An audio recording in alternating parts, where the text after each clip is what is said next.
How do famous errors affect baseball fielding percentage? When we think about baseball, we often remember the home runs and strikeouts, but what about the errors? Famous errors can have a big impact on fielding percentage, also known as FPCT. Fielding percentage is a defensive statistic that shows how often a player successfully makes a play.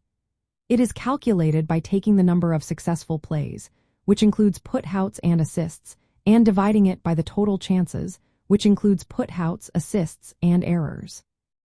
So, what happens when a player commits a famous error?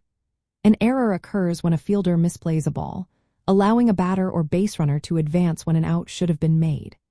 This directly increases the total number of errors, which lowers the fielding percentage.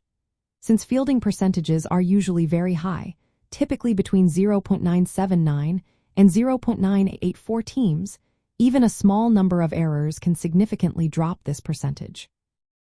For instance, if a player has a fielding percentage of 0.985 and commits just one error, it can lead to a noticeable decline in their overall percentage. This is especially true for high-profile players, where famous errors can become part of their legacy and affect how their defensive skills are perceived. Historically, error rates have changed over time. In the early days of baseball, players committed many more errors, resulting in lower fielding percentages. Today, players generally make fewer errors, so each one has a more pronounced effect on their fielding percentage. This means that famous errors from today's stars can be even more impactful than those from the past. Moreover, errors do not only affect fielding percentage. They can also influence other statistics. For example, when a player makes an error, it allows a batter to reach base without a hit, which can impact batting averages and on-base percentages.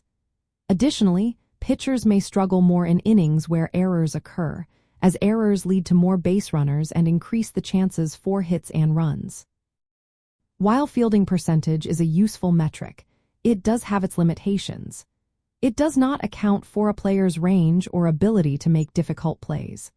A player with fewer errors but limited range might have a better fielding percentage than a more skilled fielder who attempts challenging plays but occasionally makes errors.